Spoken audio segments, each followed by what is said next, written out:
चूक गेलोगे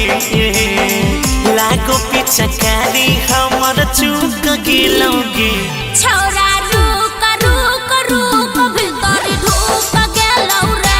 छौरा रुक रुक रुक भीतर ढुक गेलौ रे घोरला रंगवा हमर सुख गेलोगे घोरला रंगवा हमर सुख गेलोगे छौरा रुक रुक रुक भीतर ढुक गेलौ रे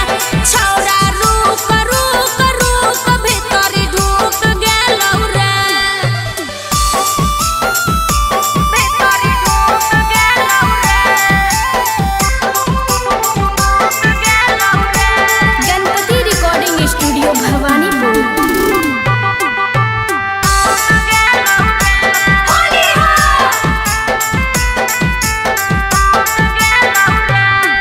आगे फगुआ में हमारा पकिया लगबे देनी संगना बस करे रे छौराया बचल तो नहीं बहाना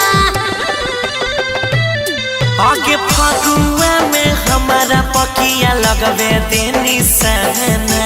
बस करे रे छौराया बचल तो नहीं बहाना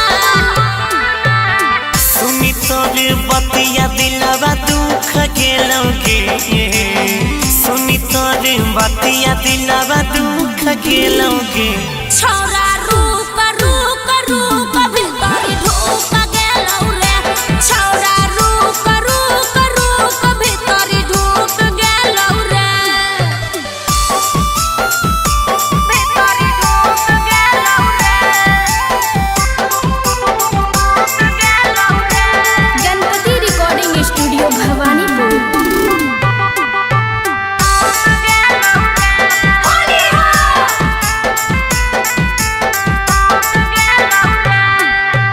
लिए देने मजा आई खुन छियै पगली गली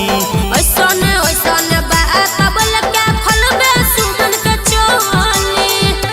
सब बुझै छियो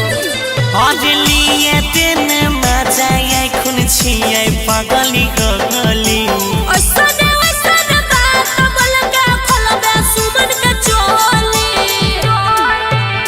गौरवा के टाबर ने अभियो छूक गेलोगे आज राना जीत के टाबर ने छूक गेलोगे छौरा